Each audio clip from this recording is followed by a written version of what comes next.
کہ آپ جانتے ہیں کہ جب سب سے شروع میں مسجد اقصی کو تعمیر کیا گیا تھا تو اس میں سونا، چاندی، ہیرے، جواہرات وغیرہ لگائے گئے تھے۔ تو آپ کے ذہن میں یہ سوال آئے گا کہ جب مسجد اقصی کی تعمیر میں سونا، چاندی، ہیرے، جواہرات لگائے گئے تھے تو اب وہ کہاں گئے اور اس کو کون لے کر کے گیا؟ سیم یہی سوال حضرت حذیفہ رضی اللہ تعالیٰ عنہ نے آپ صلی اللہ علیہ وسلم سے کیا تھا۔ یہ تفسیر قرطبی کے اندر یہ روایت نقل کی گئی ہے۔ حضرت حذیفہ رضی اللہ تعالیٰ عنہ نے آپ صلی اللہ علیہ وسلم سے معلوم کیا، اللہ کے نبی، مسجد اقصی ایک عظیم الشان اور ایک عظمت والی مسجد ہے۔ آپ صلی اللہ علیہ وسلم نے فرمایا کہ ہاں، مسجد اقصی دنیا کے تمام گھروں میں ایک عظمت والا گھر ہے،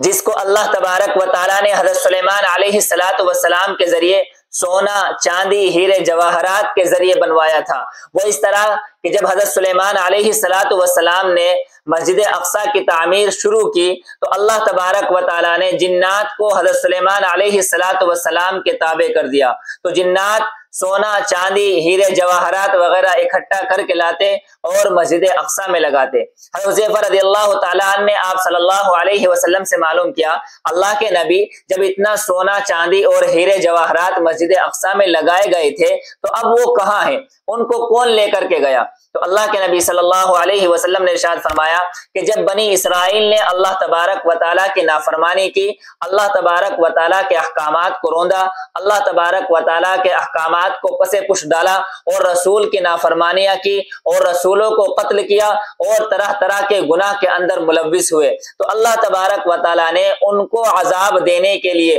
بخت نصر کو ان کے اوپر مسلط کیا۔ بخت نصر نے فلسطین کے اوپر حملہ کیا اور اس قدر خطرناک حملہ کیا کہ پورے شہر کو تباہ و برباد کر دیا اور مسجد اقصی کو بھی خوب نقصان پہنچایا، اور مسجد اقصی کے اندر جتنا سونا، چاندی، ہیرے، جواہرات تھے 1,70,000 گاڑیوں میں بھر کر وہ اپنے ملک بابل لے گیا،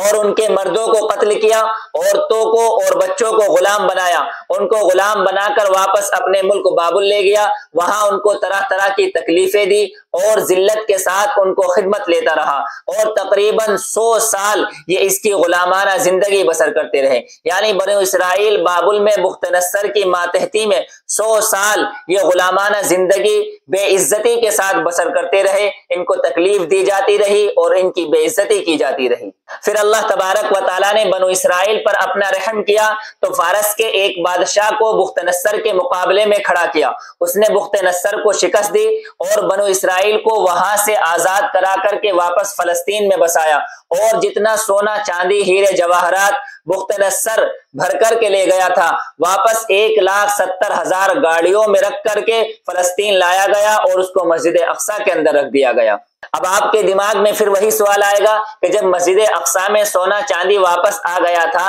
تو اب پھر کہاں گیا؟ دیکھیے، اللہ تبارک و تعالیٰ نے بنو اسرائیل پر اپنا رحم کیا تھا اور اپنا انعام کیا تھا، ان کو غلامی سے نکال کر واپس عزت کی زندگی دی تھی اور ان کو واپس فلسطین میں بسایا تھا، لیکن اس کے باوجود انہوں نے پھر اللہ تبارک و تعالیٰ کی نافرمانیاں شروع کری، پھر نبیوں کو انہوں نے قتل کرنا شروع کیا، پھر اللہ تبارک و تعالیٰ کے رسولوں کی انہوں نے نافرمانیاں شروع کری، پھر طرح طرح کے گناہوں کے اندر یہ ملوث ہوئے، تو اللہ تبارک و تعالیٰ نے ان کو عذاب دینے کے لیے پھر ٹائٹس رومی کو ان کے اوپر مسلط کیا، اور ٹائٹس رومی نے ان کے اوپر بخت نصر سے بھی زیادہ خطرناک حملہ کیا، اس نے خشکی کے راستے سے بھی حملہ کیا اور سمندر کے راستے سے بھی حملہ کیا، ان کے آدمیوں کو قتل کیا، بچوں کو غلام بنایا، عورتوں کو غلام بنایا، اور مسجد اقصی کے اندر جتنی بھی قیمتی چیزیں تھی، سونا، چاندی، ہیرے، جواہرات، سب بھر کر کے 1,70,000 گاڑیوں میں بھر کر کے یہ اپنے ملک لے گیا، اور وہاں جا کر کے اس نے کنیسۃ الذہب میں رکھ دیا، اور آج تک یہ سونا چاندی وہی ہے۔ یعنی یہ سونا چاندی آج روم کے اندر ہے، جب قرب قیامت میں امام مہدی آئیں گے تو امام مہدی پھر واپس اس سونا چاندی کو لا کر کے مسجد اقصی کے اندر رکھ دیں گے۔ روایت کے اندر آتا ہے کہ امام مہدی بھی 1,70,000 کشتیوں میں وہ سونا چاندی واپس لا کر کے مسجد اقصی کے اندر رکھیں گے۔